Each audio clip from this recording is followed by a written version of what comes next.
The dusty streets of Ordway, Colorado had seen their share of desperate men in the summer of 1878, but none quite like Marcus Thornhill, who stood in the middle of Main Street with his pockets bulging so full of gold nuggets that his trousers sagged at the waist.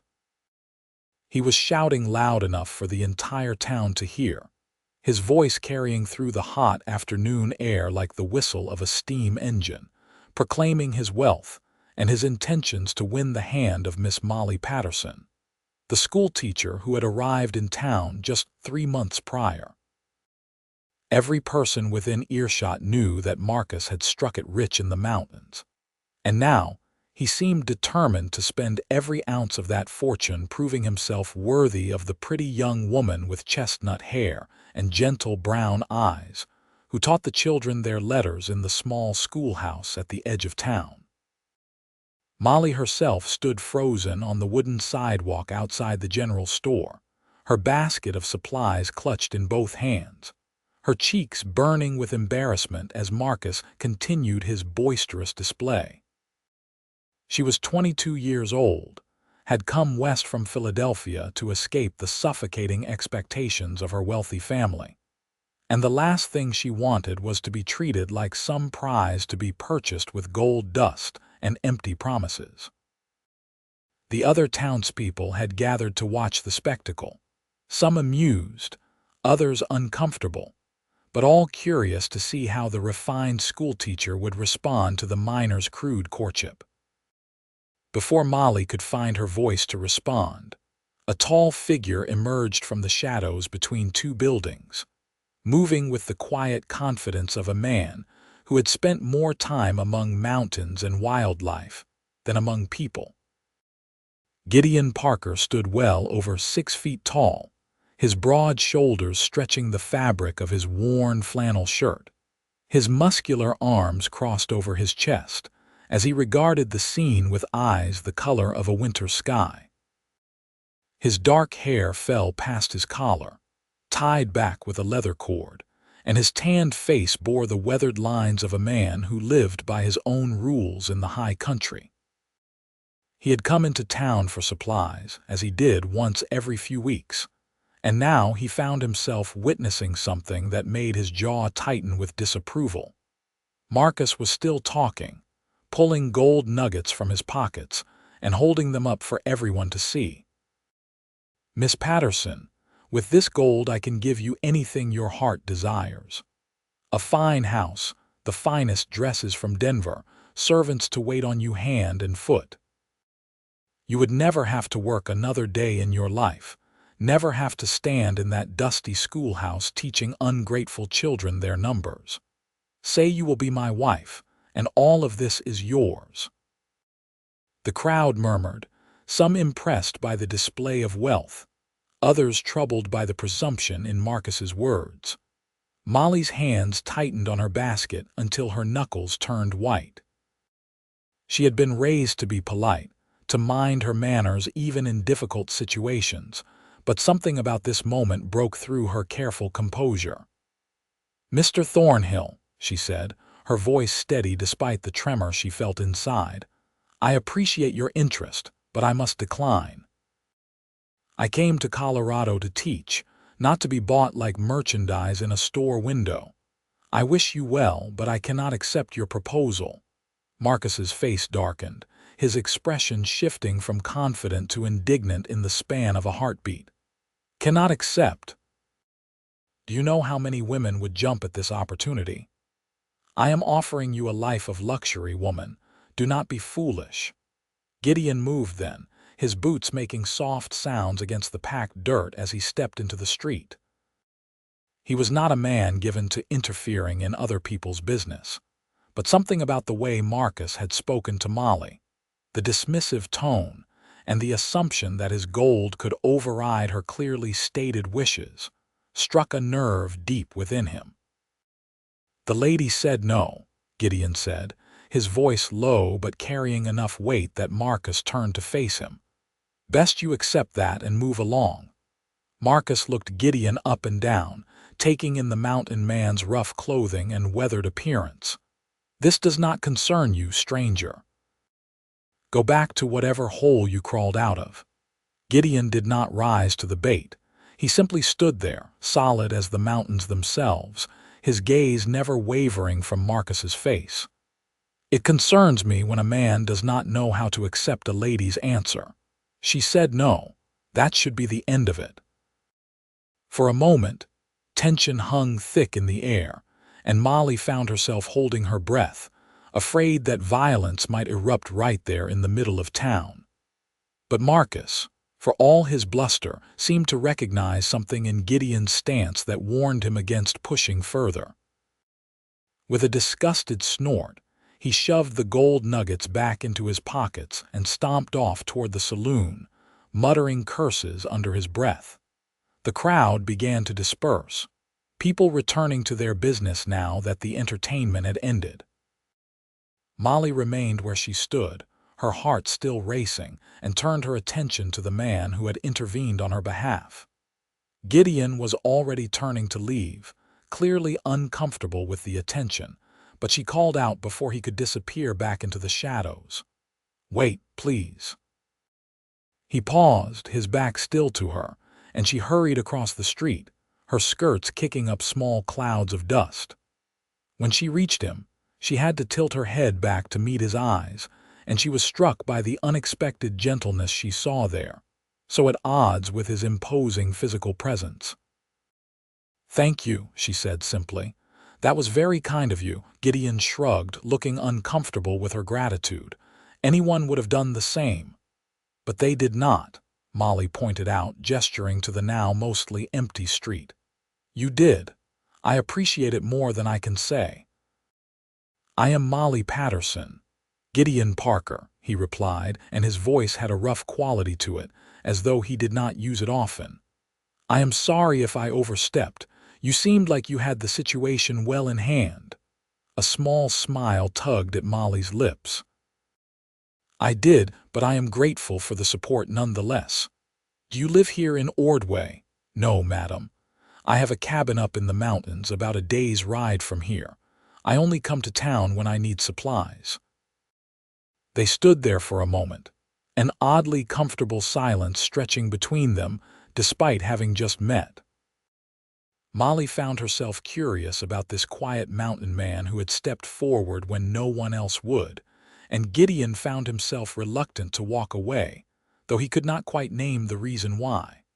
Finally, Molly broke the silence. "Well, Mr. Parker, I hope you will allow me to buy you a meal as thanks. It is the least I can do." Gideon started to refuse, but something in her expression made him reconsider. There was a warmth in her eyes, a genuine kindness that he had not encountered in a long time. "That is not necessary, but I would not say no to a decent meal if you are offering." They made their way to the small restaurant at the end of Main Street, a modest establishment run by a widow named Mrs. Chen who served simple but hearty food. As they settled into a corner table, away from the curious glances of other diners, Molly found herself studying her companion more closely. Gideon moved with a careful economy of motion, and despite his size and obvious strength, there was nothing threatening about his presence. If anything, she felt safer sitting across from him than she had felt in weeks, ever since Marcus Thornhill had first begun his aggressive pursuit of her affections. Over plates of beef stew and fresh bread, they talked, and Molly was surprised by how easy it was to converse with this taciturn mountain man. He asked her questions about her teaching, about what had brought her west from Philadelphia, and he listened with genuine interest as she explained her desire to make a difference, to escape the stifling expectations of high society and do something meaningful with her life. In turn, she asked about his life in the mountains, and though his answers were brief, she began to piece together a picture of a solitary existence lived in harmony with nature, far from the complications of civilization. "You not get lonely?" she asked at one point, her curiosity overcoming her natural reserve. "Living alone up there in the wilderness," Gideon considered the question, his weathered hands wrapped around his coffee cup. "Sometimes," he admitted, "but I prefer the company of the mountains to most people." Present company excluded, of course. Molly felt a flutter of pleasure at his words, though she told herself not to read too much into them. "How long have you lived up there?" "5 years, give or take. I came west after the war, looking for peace and quiet. Found both in those mountains." The war. Molly did not press for details, recognizing that there were stories behind those simple words that he was not ready to share. She respected that boundary, just as she hoped he would respect hers. They finished their meal in companionable silence, and when Gideon insisted on paying despite her protests, she found herself reluctant to see him leave. "Will you be coming back to town soon?" she asked as they stood outside the restaurant, the late afternoon sun casting long shadows across the street. "In a few weeks, most likely. Need to pick up some supplies I ordered." "Perhaps I will see you then," Molly said, and she was surprised by how much she meant it. There was something about Gideon Parker that intrigued her, something solid and real that stood in stark contrast to Marcus Thornhill's flashy displays and empty promises. Gideon touched the brim of his hat in farewell, a gesture that seemed old-fashioned and courtly despite his rough appearance. "Perhaps you will, Miss Patterson. You take care of yourself." She watched him walk away toward the livery stable where his horse was kept, and she felt an unexpected pang of disappointment as he disappeared from view. Shaking her head at her own foolishness, she gathered her supplies and made her way to the small cottage behind the schoolhouse that served as her home. It was modest but comfortable, and she had made it her own with curtains she had sewn herself and books she had brought from Philadelphia. As she put away her purchases and began preparing her evening meal, she found her thoughts returning again and again to the quiet mountain man with kind eyes and a protective nature. The following weeks passed slowly. Molly threw herself into her teaching, working with the dozen children who attended her school with patience and dedication. She loved seeing their faces light up when they mastered a new concept, loved the way they trusted her with their questions and their dreams. But in the back of her mind, she was always aware of Marcus Thornhill's continued presence in town. He had not approached her directly again after that humiliating scene in the street, but she often felt his eyes on her when she walked through town, and she heard from the other women that he was still boasting in the saloon about how he would eventually win her over. The attention made her uncomfortable, but she tried to maintain her composure and dignity. She was not a woman who frightened easily, and she refused to let Marcus's persistence drive her from the town she had come to love. Still, she found herself looking forward to Gideon's return with an anticipation that surprised her. She barely knew the man, had spent only a few hours in his company, and yet she felt drawn to him in a way she could not quite explain. When he finally did return, nearly 3 weeks after their first meeting, Molly spotted him from the schoolhouse window as he rode into town on a magnificent bay horse. Her heart gave an unexpected leap, and she had to force herself to focus on her students for the remainder of the afternoon.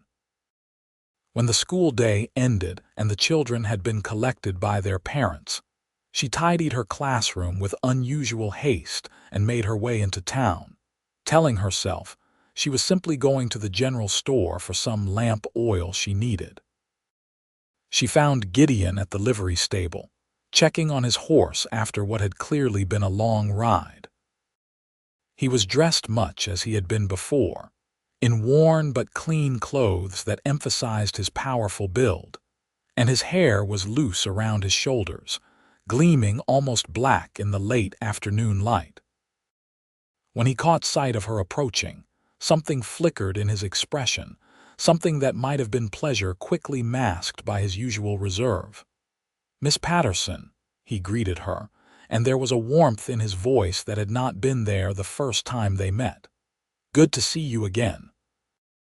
Mr. Parker, did you have a successful trip down from the mountains? I did. Weather has been good and the trails are clear.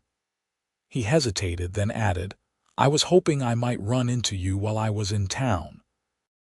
The admission hung between them, honest and unadorned, and Molly felt her cheeks warm with pleasure.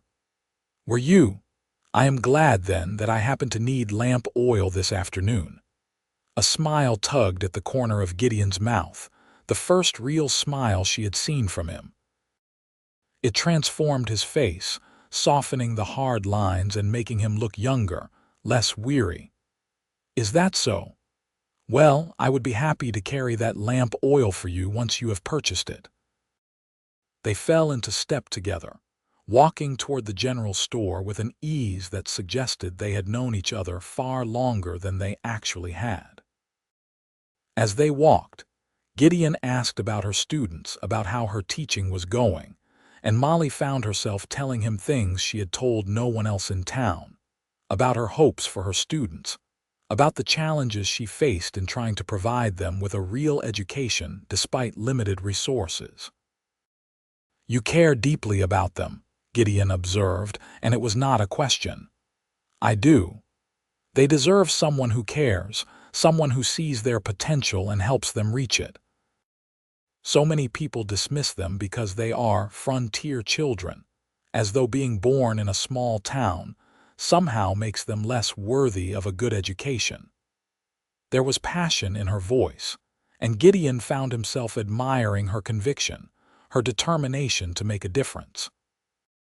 He had spent so much time alone in the mountains that he had almost forgotten what it felt like to be inspired by someone else's dedication to something greater than themselves. They are lucky to have you, he said quietly. At the general store, Gideon indeed carried her purchases for her, and when they reached her cottage, she invited him inside for coffee. He accepted, though she could see he was nervous, uncomfortable in the confined space of her small home. She put him at ease with gentle conversation, asking him about the wildlife he had seen on his journey, about the mountains and valleys he called home. As the evening deepened and the light began to fade, they sat at her small kitchen table, coffee cups forgotten, talking about everything and nothing. Gideon found himself telling her things he had not spoken of in years, about his childhood in Missouri, about his years in the war, and the things he had seen that had made him crave the solitude of the wilderness. Molly listened without judgment, her brown eyes soft with compassion, and when he fell silent, she reached across the table and placed her hand gently over his. Thank you for sharing that with me, she said softly. I know it could not have been easy. Gideon looked down at her hand on his, so small and delicate against his work-roughened skin, and felt something shift inside his chest. You have a way of making it easy to talk, he said. I do not usually say so much. I am glad you feel comfortable with me. I feel comfortable with you too, which is something I have not felt much since coming to Ordway, except with my students, of course. They sat there in the gathering darkness, neither wanting to break the connection, until finally Gideon reluctantly withdrew his hand and stood. I should go. It is getting late and you have school tomorrow.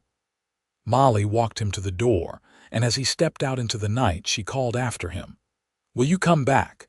Before you return to the mountains, he turned, and in the moonlight she could see the answer in his eyes before he spoke. I will. Tomorrow evening, if that would be all right. It would be more than all right. He did come back the next evening and the evening after that.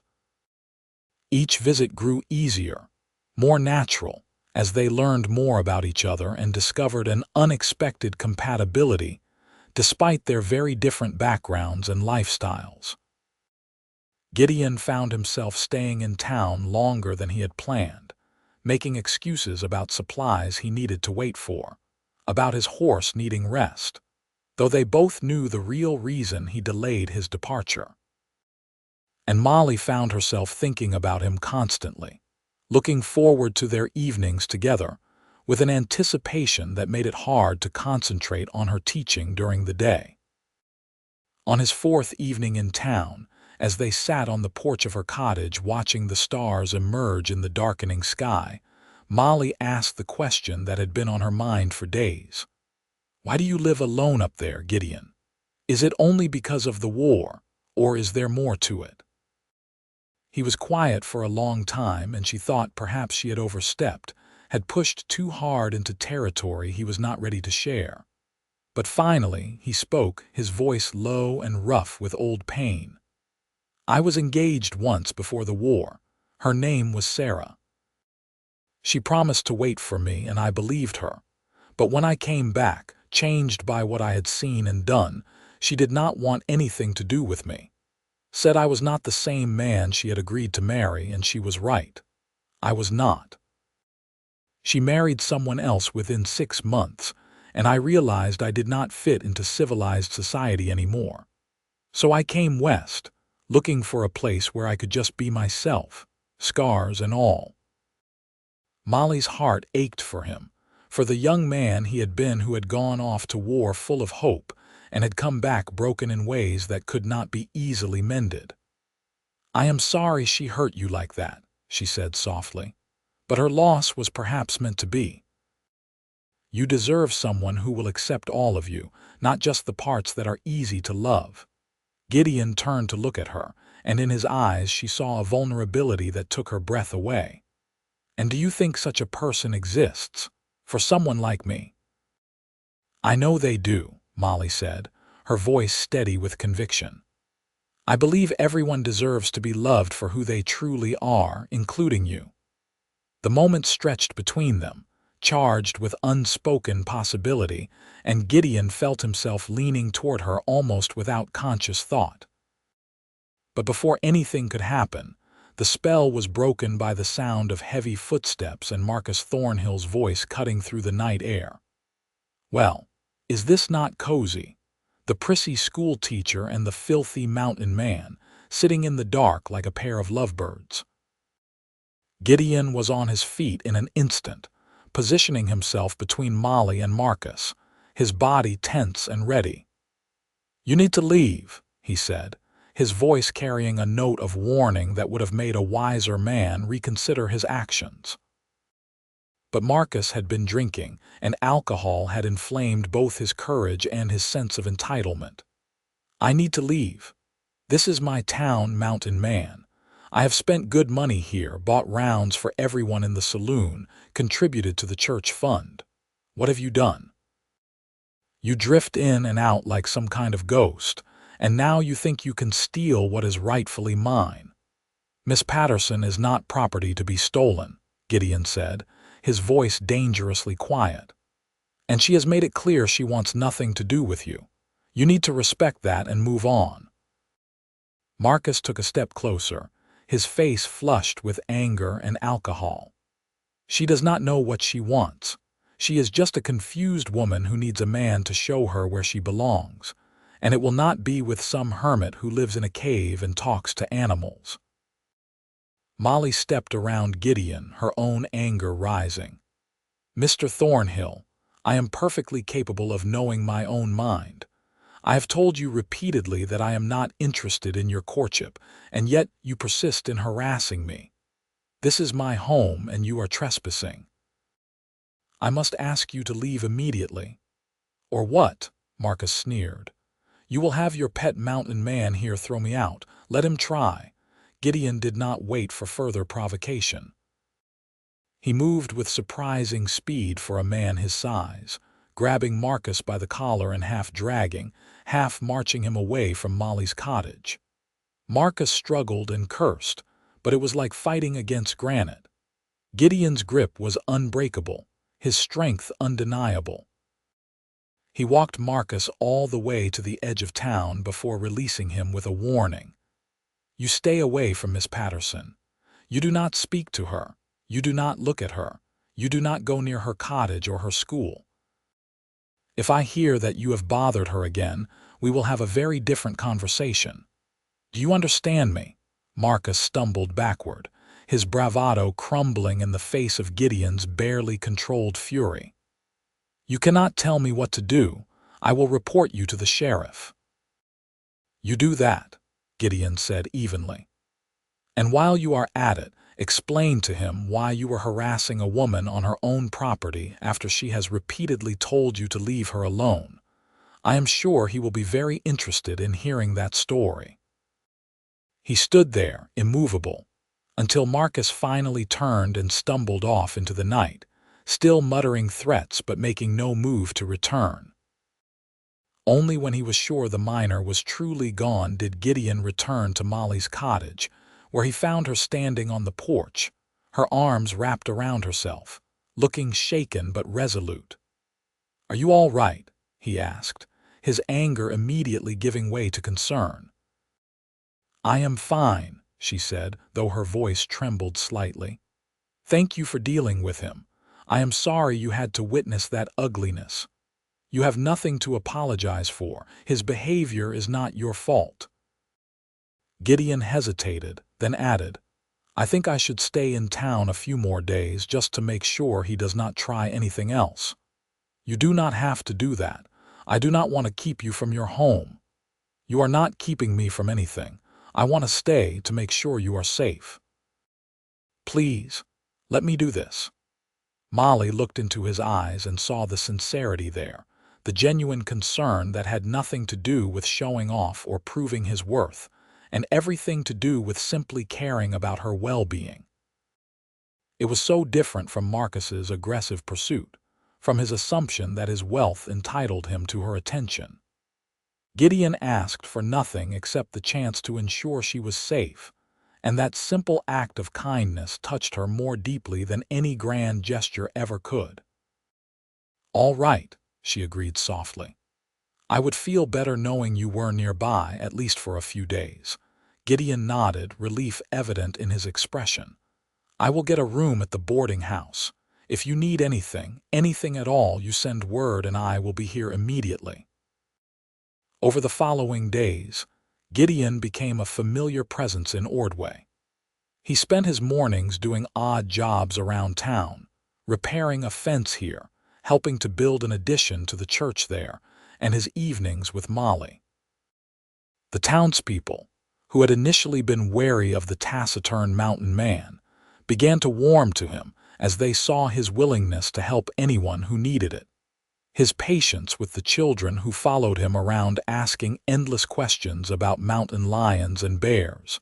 His quiet competence in everything he turned his hand to. Marcus, for his part, kept his distance, though Molly sometimes caught him watching her from across the street, his expression dark with resentment. She tried not to let it bother her, focusing instead on her teaching and on the growing bond between herself and Gideon.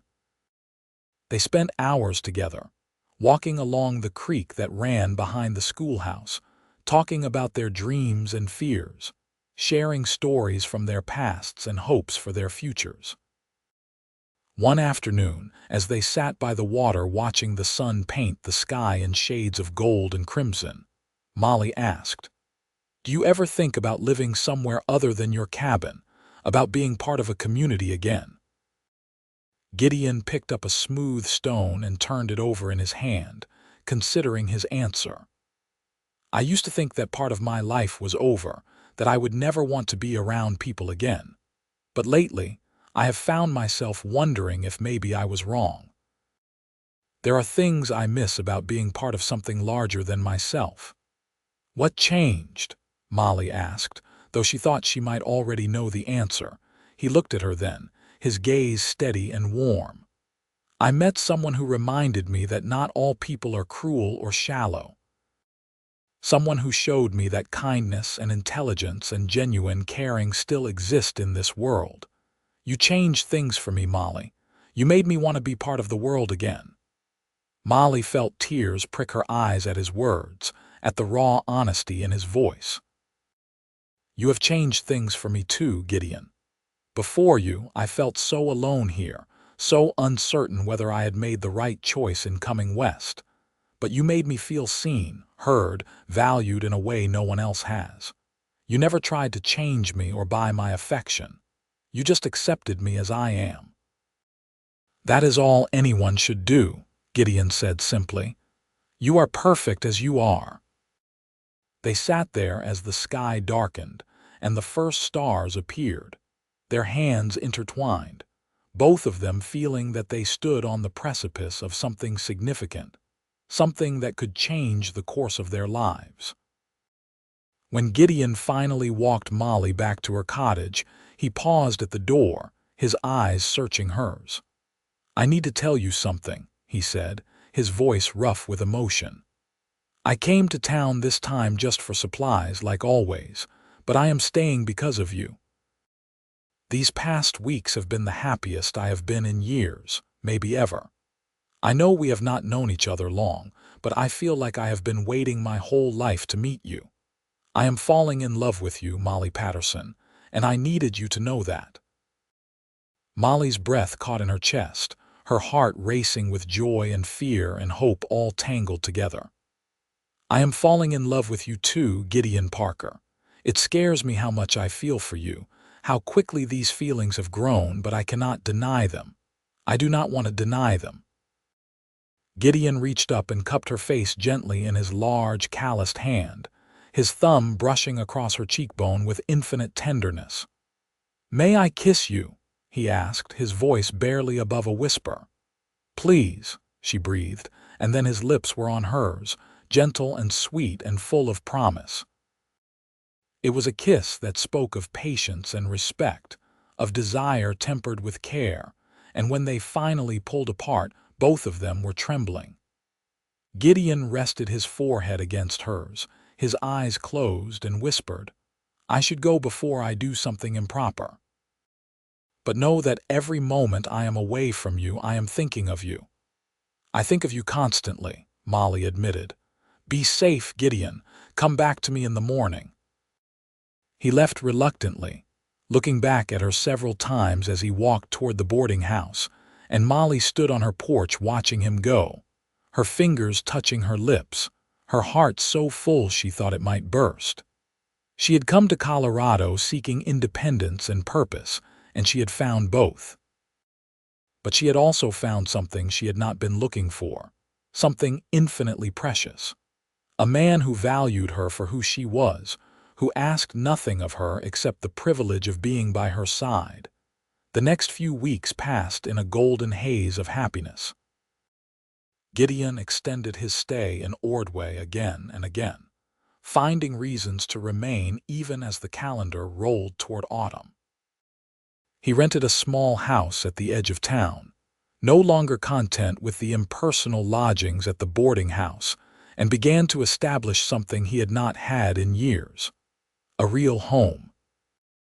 Molly helped him furnish it, the two of them spending sunny afternoons shopping for necessities and making the bare rooms into something comfortable and welcoming. They were careful to maintain propriety, always mindful of Molly's reputation and position as the schoolteacher, but their courtship progressed steadily.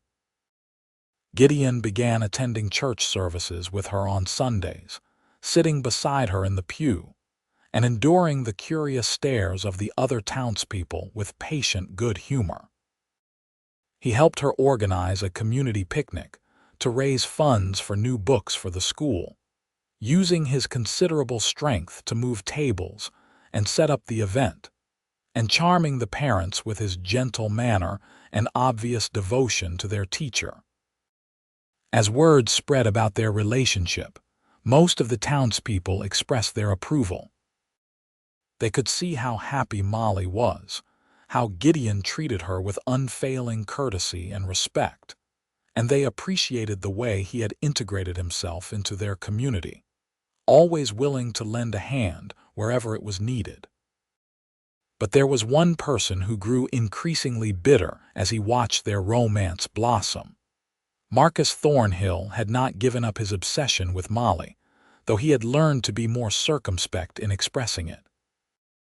He watched from the shadows as she and Gideon walked together through town, holding hands and talking quietly. He saw the way she looked at the mountain man, with a softness and affection she had never shown him, and it filled him with a poisonous combination of jealousy and rage.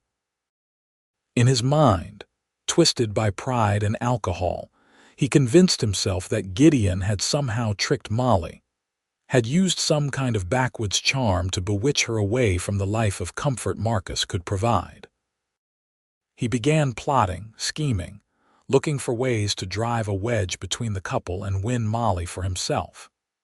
He spread subtle rumors, suggesting that Gideon was unstable, dangerous, that his years alone in the mountains had affected his mind.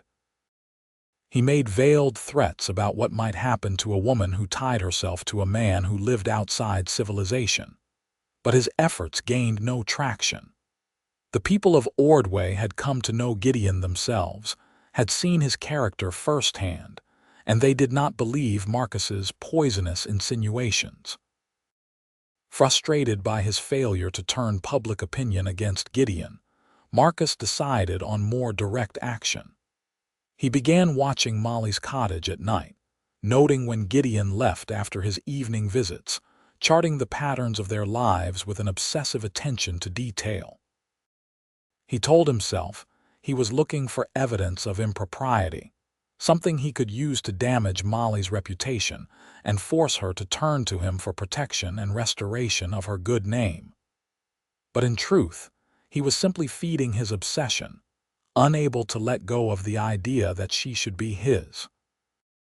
One evening in late September, as the air turned crisp with the promise of winter, Marcus made his move.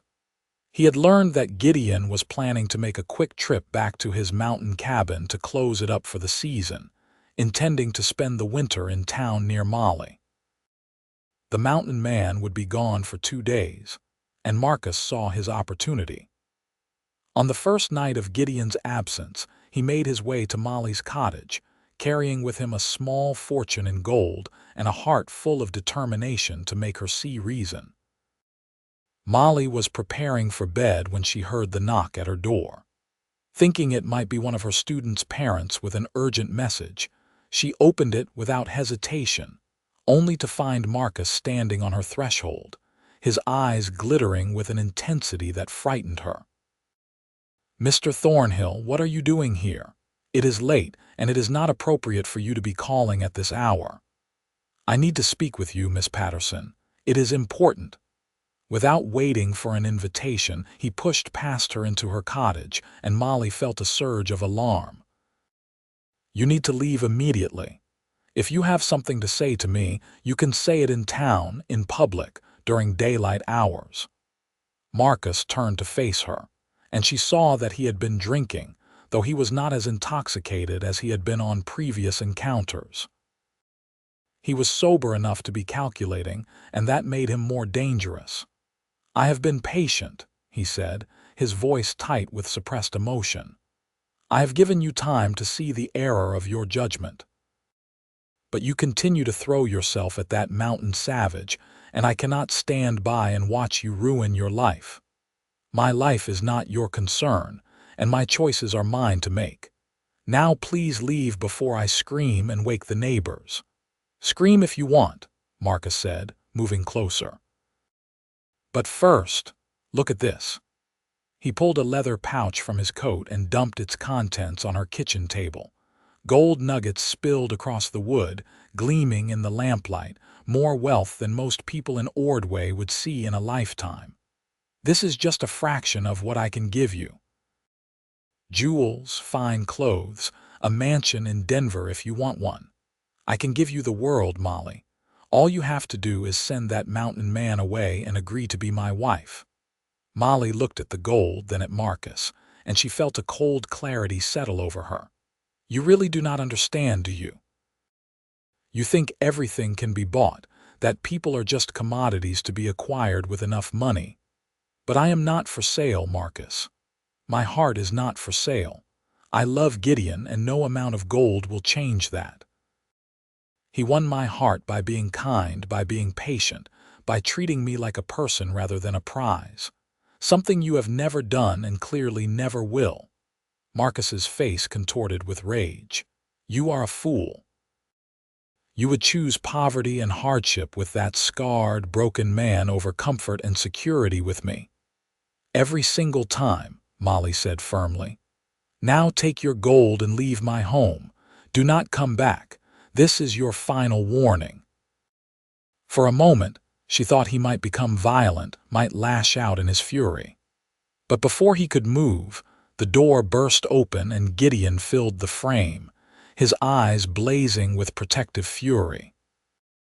He had returned early, uncomfortable with leaving Molly alone while Marcus was still in town, and he had arrived just in time to hear the last part of their exchange. "She told you to leave," Gideon said, his voice like thunder. "Get out." Marcus stared at him, and something in Gideon's expression made the fight drain out of him. He scooped his gold back into the pouch with shaking hands and backed toward the door. "You will regret this, both of you. You will see what you have thrown away." "The only thing I am throwing away is you and your hollow promises," Molly said. "Goodbye, Mr. Thornhill. I hope you find peace someday, but you will not find it with me." Marcus fled into the night, and Gideon watched until he was certain the man was truly gone before turning his attention to Molly. She was trembling, the aftermath of fear and anger taking its toll, and he crossed the room in 2 long strides and pulled her into his arms. "I am so sorry," he murmured into her hair. "I should not have left you alone. I should have known he would try something." "You could not have predicted this," Molly said, her voice muffled against his chest. "But I am so glad you came back early. How did you know?" "I did not know. I just had a bad feeling, something telling me I needed to turn around. So I pushed hard and rode through the night to get back to you." He pulled back slightly to look into her eyes, his hands framing her face with infinite gentleness. "Are you all right? Did he hurt you?"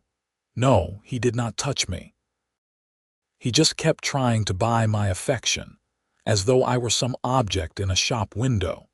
It made me realize something, though. It made me realize how different you are, how you have never asked me to be anything other than myself, never tried to change me or buy me or possess me. You just love me, simply and completely, and that means more to me than all the gold in Colorado." "I do love you," Gideon said, his voice rough with emotion. "I love you more than I ever thought possible. And I know we have not been courting for very long by conventional standards, but I have to ask you something, because I cannot go another day without knowing the answer." He released her and stepped back, then lowered himself to one knee, reaching into his pocket to pull out a small object. In his palm lay a ring, simple but beautiful, made from silver he had crafted himself during his time in the mountains. It was set with a single smooth stone from the creek where they had shared so many conversations, polished until it gleamed. "Molly Patterson, I came to this town looking for nothing more than supplies. But I found you, and you changed my life in ways I am still discovering. You made me believe in love again, in the possibility of happiness. You accepted me with all my scars and flaws, and you made me want to be a better man. Would you do me the great honor of becoming my wife? I promise I will spend every day for the rest of my life showing you how much I cherish you." Tears streamed down Molly's face as she looked at this strong, gentle man kneeling before her, offering her his heart with such humble sincerity. "Yes," she whispered. "Yes, 1,000 times yes. I would be honored to be your wife." Gideon slipped the ring onto her finger, his hands shaking with emotion, and then he rose and swept her into his arms, kissing her with a passion that made them both dizzy. When they finally pulled apart, both breathless and laughing, Molly admired the ring on her finger, touched by the thought and care that had gone into its creation. "It is perfect," she said. "You made this yourself." "I did. I have been working on it for weeks, waiting for the right moment to give it to you. Tonight was not exactly how I imagined proposing, but I could not wait any longer." "I would not change a thing," Molly assured him. Well, except for Marcus's unwelcome visit, but even that served a purpose. It reminded me of what really matters. They spent the rest of the night talking and planning, sitting close together on her small sofa, Gideon's arm around her shoulders and Molly's head resting against his chest. They decided on a winter wedding, small and simple, to be held in the church with just their friends from town in attendance. Molly would continue teaching until the end of the school year, and then they would decide together what came next. Perhaps they would stay in Ordway, or perhaps they would divide their time between town and Gideon's mountain cabin. The specifics did not matter as much as the fact that they would face the future together. Word of their engagement spread through Ordway like wildfire the next morning, and the townspeople received the news with genuine joy. Well-wishers stopped Molly throughout the day to offer their congratulations, and even the children in her class were excited, asking endless questions about the wedding and whether they would be invited. The answer, of course, was yes. They would all be invited because they were part of the community that had brought Molly and Gideon together.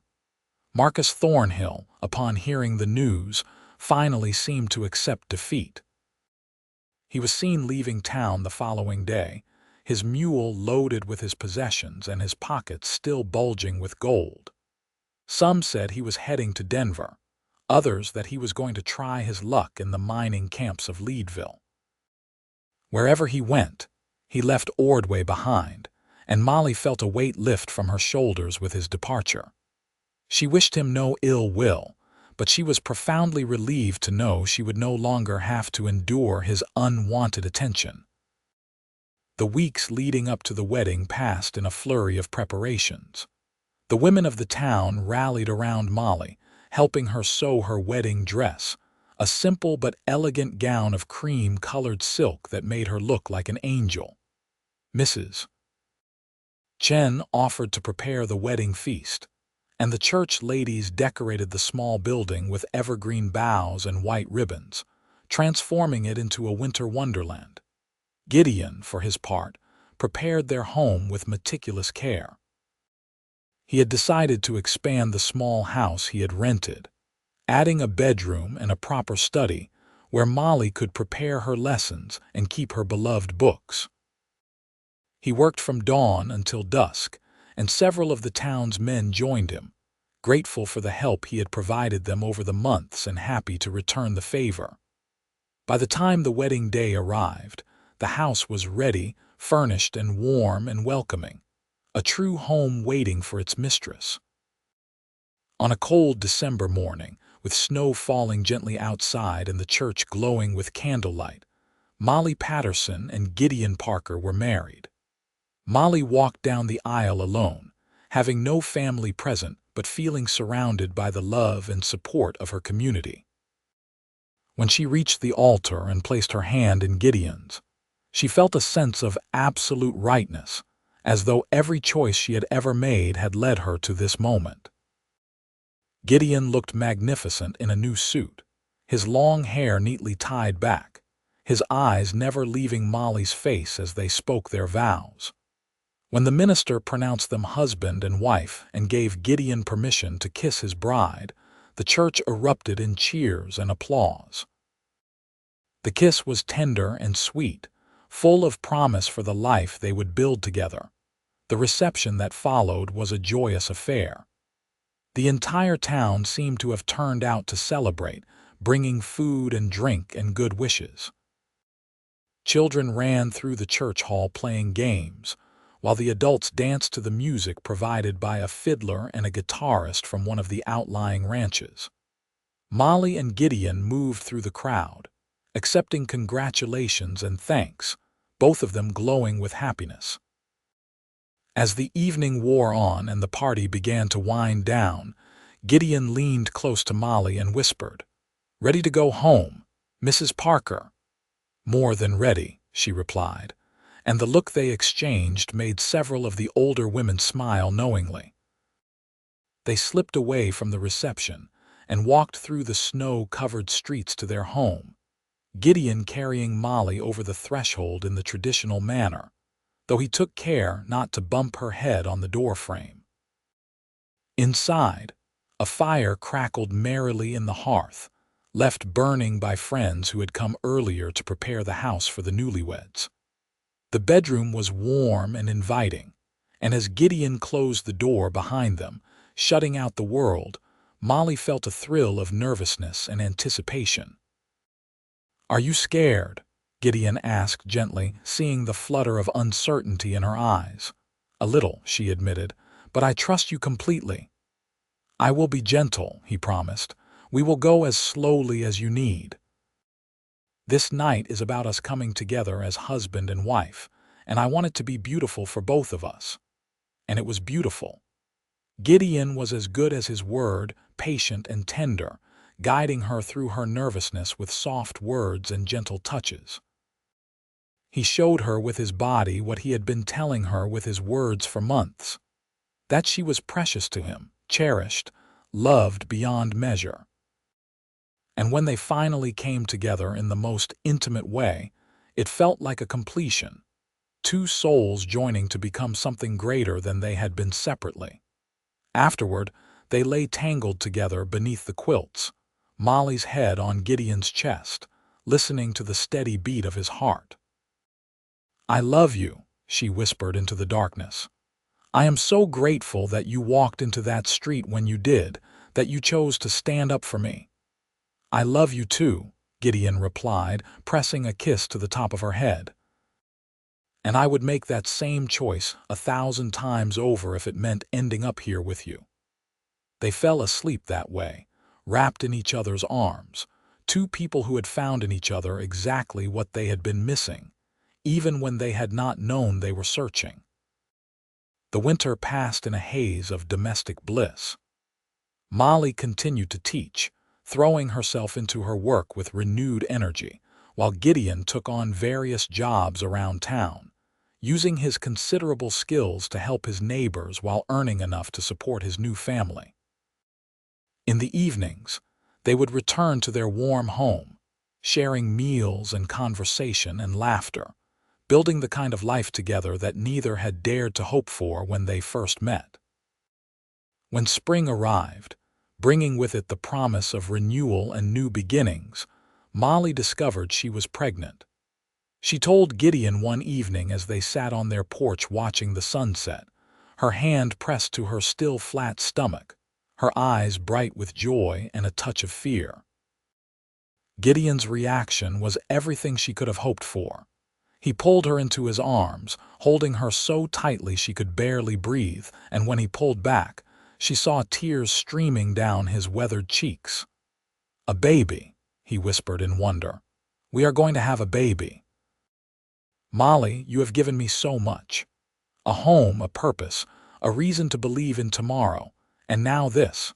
I do not have the words to tell you what this means to me."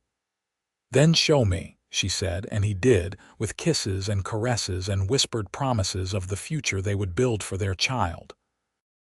Molly taught through the rest of the school year, though she began training a young woman from town to take over her position when the baby arrived. It was bittersweet to think of stepping away from the classroom, but she knew it was the right choice for her family. Besides, she told herself, it would only be temporary. Once the baby was older, she could return to teaching if she wished, or find other ways to contribute to the community. As her pregnancy progressed, Gideon became even more protective, though he was careful never to be smothering. He insisted on walking her to and from the schoolhouse every day, and he took over all the heavy chores around their home. He built a cradle with his own hands, carving it from smooth pine and decorating it with delicate designs of mountains and trees. He also began talking about expanding their house again, adding more rooms for the children he hoped they would have, building something that would last for generations. In early October, just as the leaves were turning gold and crimson on the trees, Molly went into labor. Gideon was beside himself with worry, pacing the floor while the midwife and several of the town's women attended to his wife in the bedroom.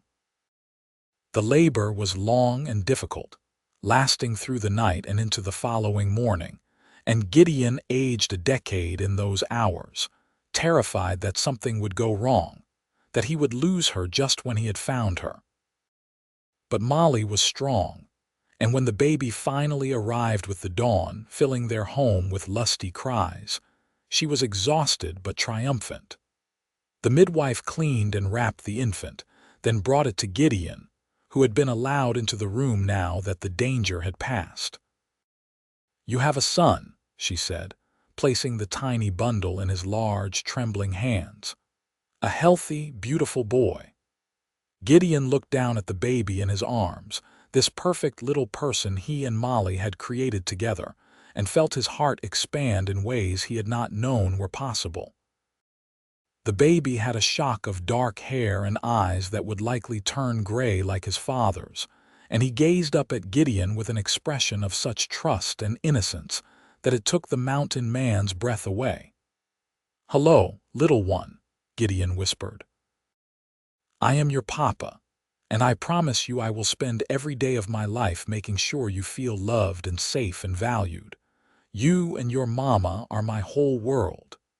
He carried the baby to the bed where Molly lay, pale and exhausted but smiling, and placed their son in her arms.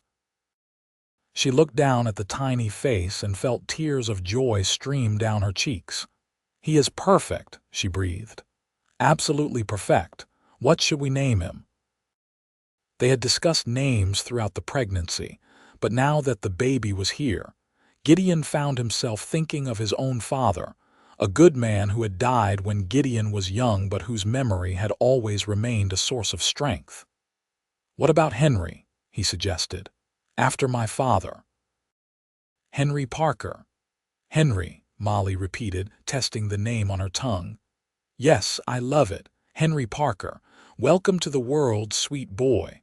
The months that followed were some of the most challenging and rewarding of their lives. Gideon discovered that caring for an infant was far more difficult than hunting mountain lions or surviving harsh winters alone in the wilderness. But he threw himself into fatherhood with the same dedication he brought to everything else. He walked Henry through their house in the middle of the night when the baby would not sleep, singing old folk songs in his rough voice. He changed diapers without complaint and learned to help Molly with the endless laundry that seemed to multiply exponentially with a baby in the house. Molly, for her part, adjusted to motherhood with grace and determination. There were difficult days when she felt overwhelmed by the constant demands of caring for an infant, days when she missed the intellectual stimulation of teaching and wondered if she had lost herself in becoming a wife and mother. But Gideon was always there to support her, to remind her that she was still the same intelligent, capable woman he had fallen in love with, that being a mother added to who she was rather than replacing it. As Henry grew from an infant into a toddler, his personality began to emerge.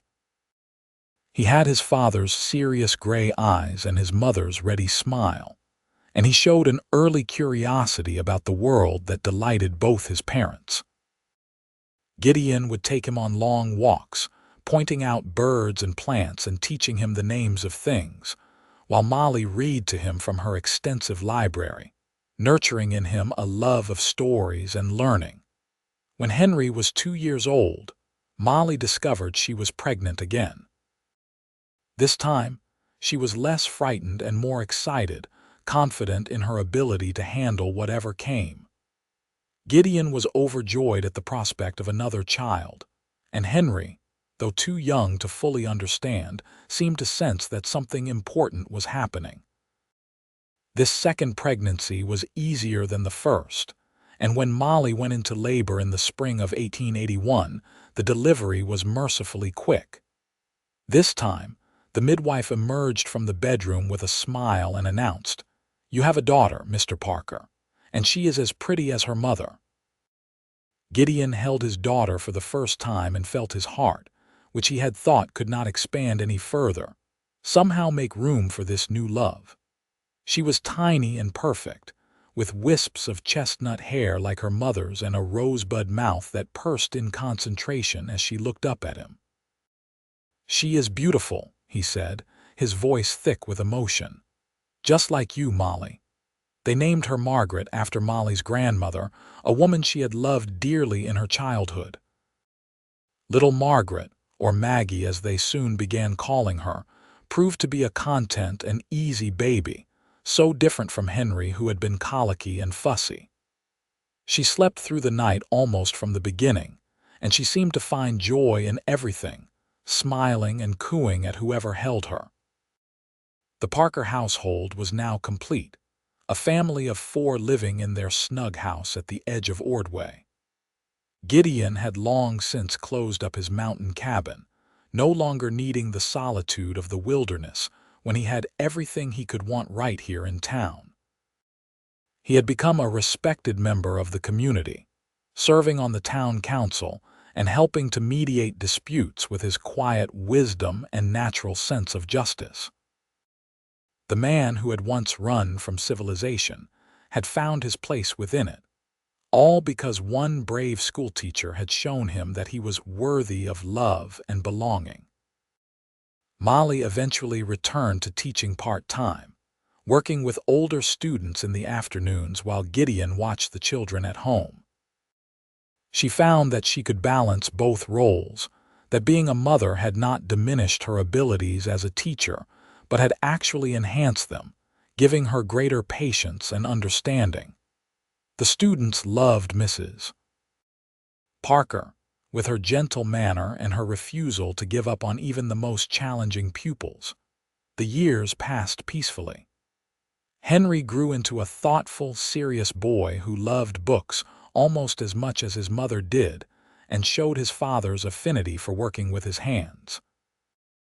Maggie developed into a spirited, adventurous child who was always getting into mischief, but whose sunny disposition made it impossible to stay angry with her for long.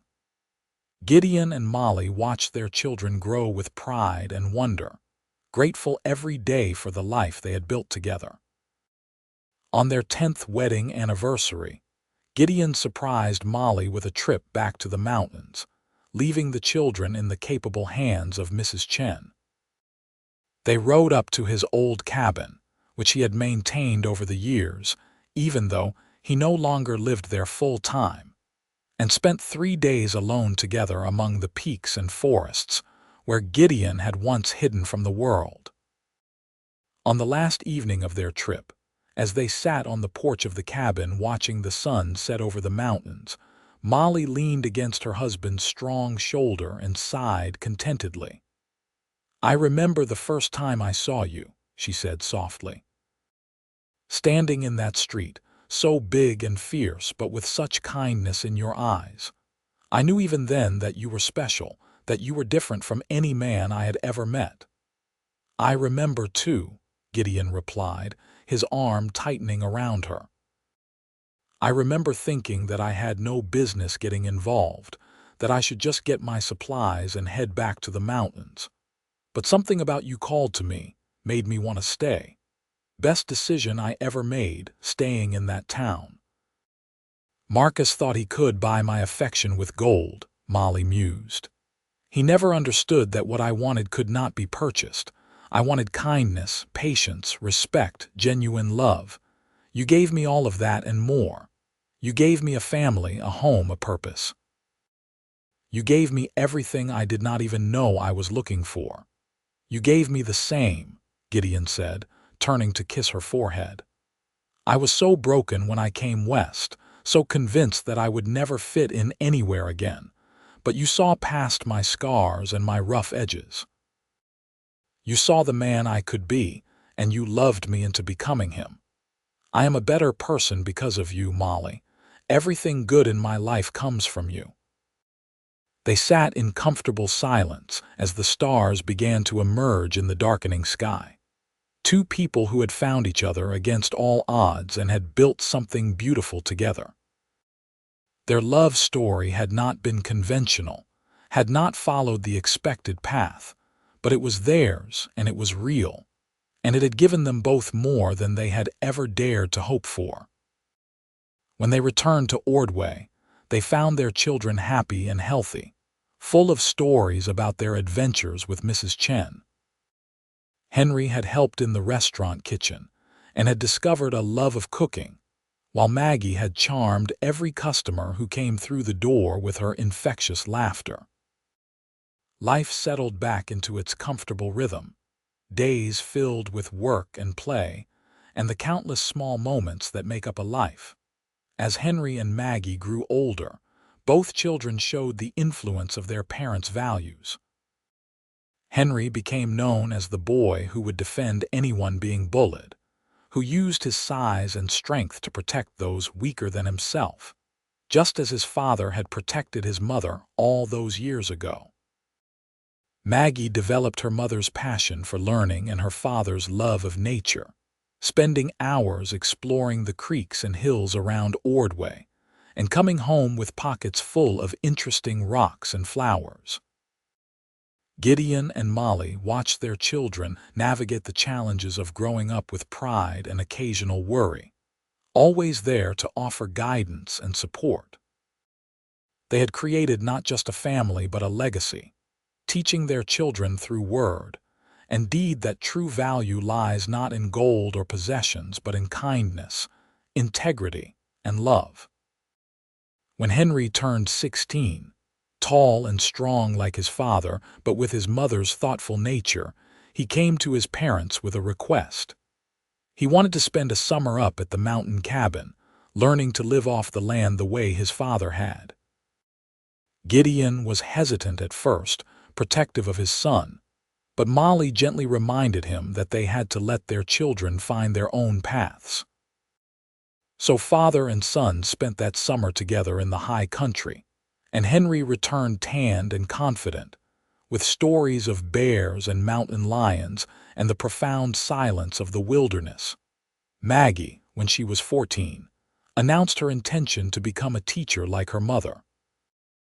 Molly's heart swelled with pride, and she began training her daughter in earnest, sharing everything she had learned over her years in the classroom. Maggie proved to be a natural, with a gift for explaining complex ideas in simple terms and a genuine love for her students. The years continued to pass, bringing changes both large and small.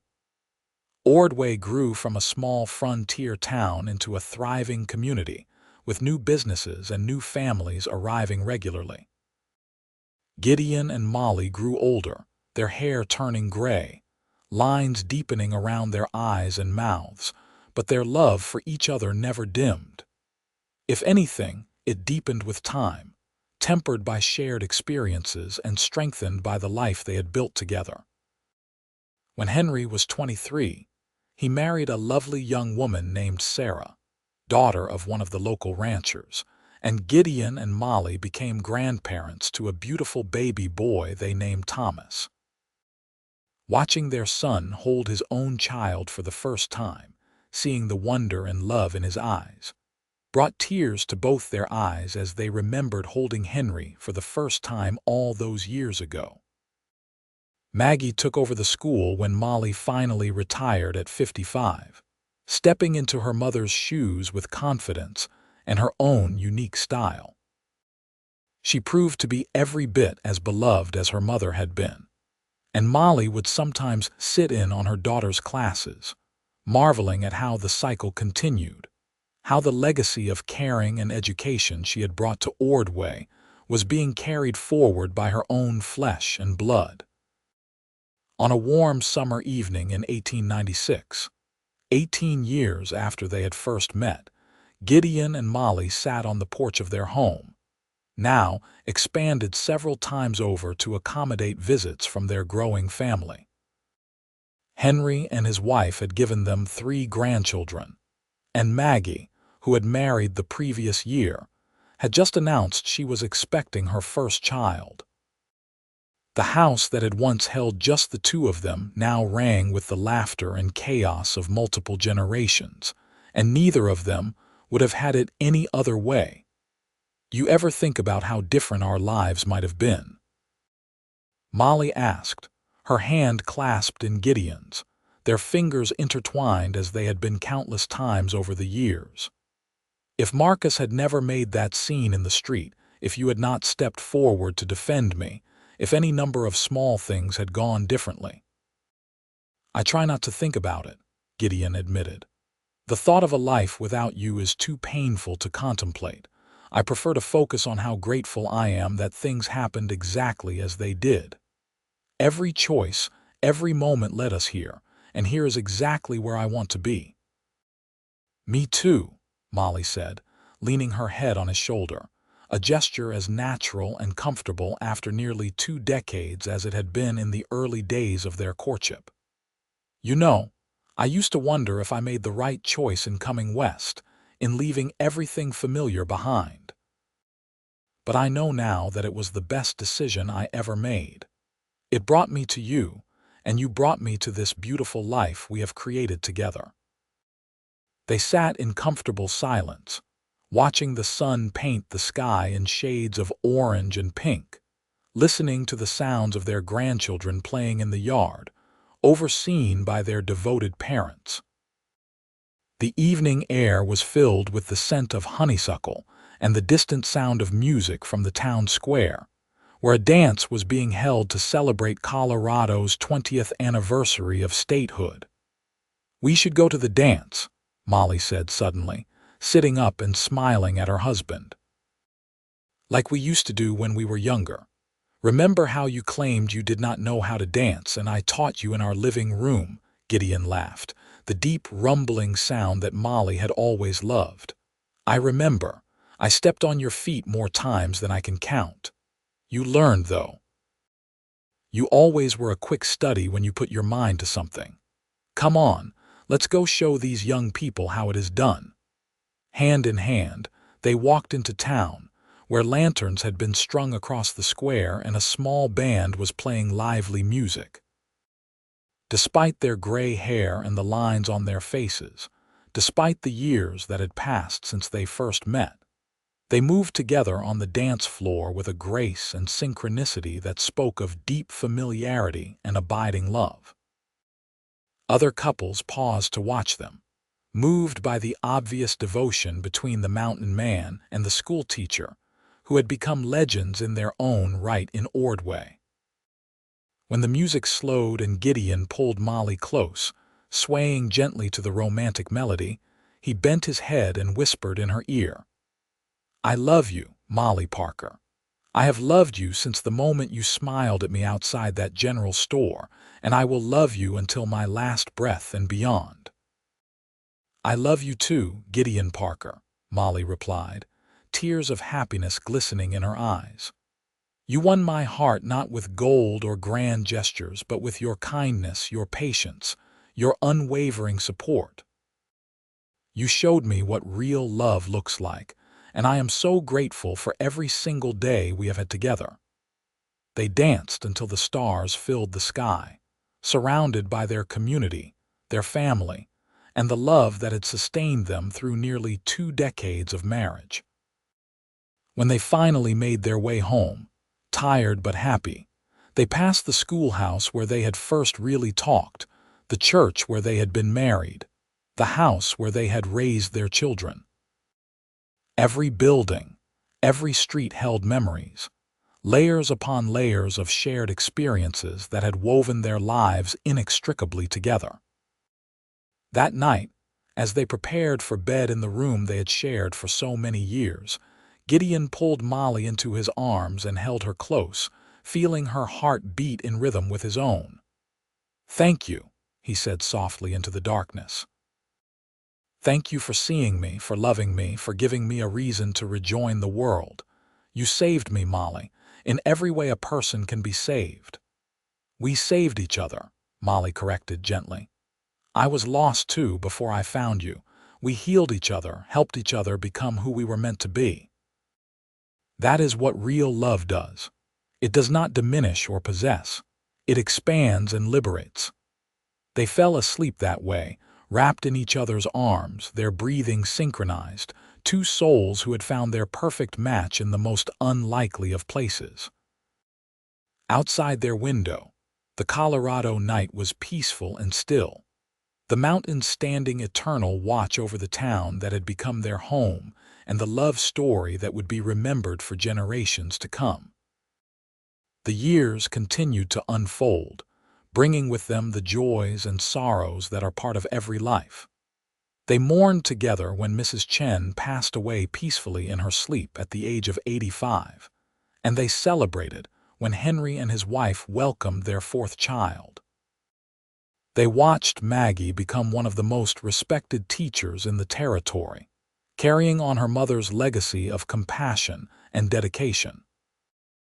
They grew older together, their steps slower but their love undimmed, still finding joy in simple pleasures like watching the sunset, reading together by the fire, and spoiling their grandchildren with stories and affection. On their 25th wedding anniversary, the town of Ordway threw them a celebration, gathering in the church where they had been married to honor the couple who had become pillars of their community. Speeches were given, stories were told, and tears were shed as people recounted how Gideon and Molly had touched their lives over the years. Through it all, the couple sat side by side, holding hands, occasionally glancing at each other with smiles that spoke of shared memories and enduring love. When it was Gideon's turn to speak, he stood slowly, his hair now completely silver, his face weathered but still handsome, his eyes still that same striking gray. He looked out at the assembled crowd, at his children and grandchildren in the front row, at the friends and neighbors who had become family over the years, and he felt a profound sense of gratitude wash over him. 25 years ago, he began, his voice still strong despite his age, I came to this town looking for nothing more than some flour and coffee beans. I was a broken man, hiding from the world in the mountains, convinced that I had nothing to offer, and that no one would want what I had to give anyway. And then, I saw a woman being harassed by a man who thought his gold could buy anything, including her affection. Something in me could not stand by and watch that happen, so I stepped forward. It was the single best decision of my life. He turned to look at Molly, who was wiping tears from her eyes. Molly, you showed me that real value has nothing to do with gold or possessions. You taught me that kindness, patience, and genuine caring are worth more than all the riches in the world. You loved me when I did not even love myself, and you helped me build a life I never dreamed I could have. Everything good in my life comes from you, and I thank God every single day that I found the courage to step into that street and defend you, because it led me to you, and you led me to this beautiful life. The church erupted in applause, and Molly rose to embrace her husband, both of them laughing and crying at the same time. When the celebration finally ended and they made their way home, exhausted but deeply happy, they reflected on the journey that had brought them from that dusty street to this moment of celebration and community recognition. "You have any regrets?" Molly asked as they settled into bed that night. "Anything you wish you had done differently?"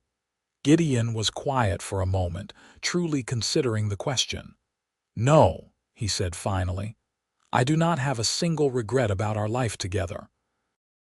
Every choice we made, even the difficult ones, led us to where we are now, and I would not change that for anything." "What about you?" "No regrets," Molly echoed.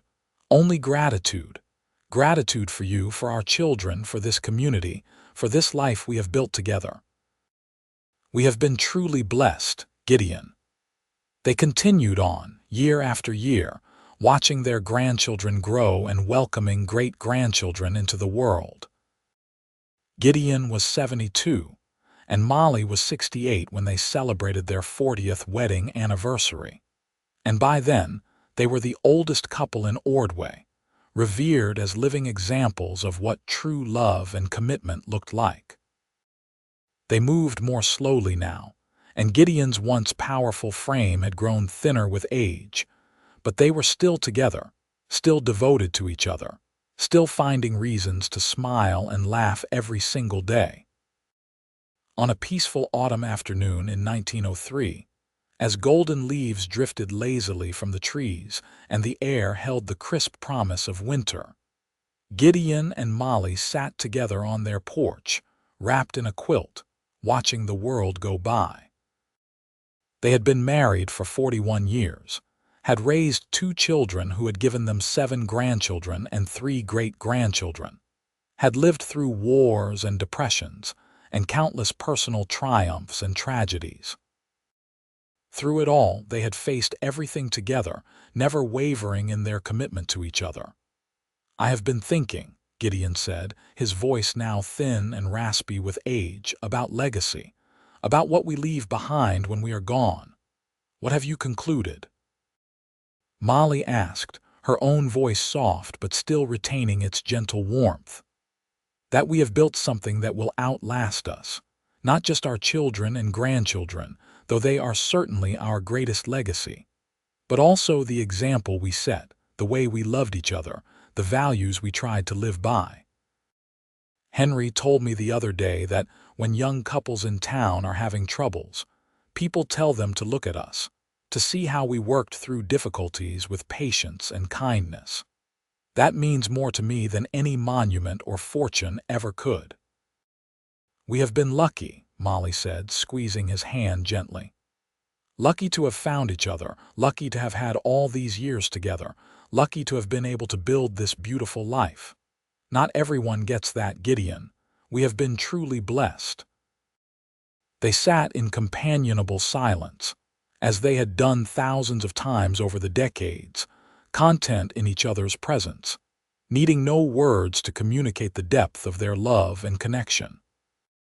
The sun was setting, painting the sky in brilliant colors, and somewhere in the distance they could hear the laughter of children, their great-grandchildren playing in the yard of Henry's nearby home. "No regrets?"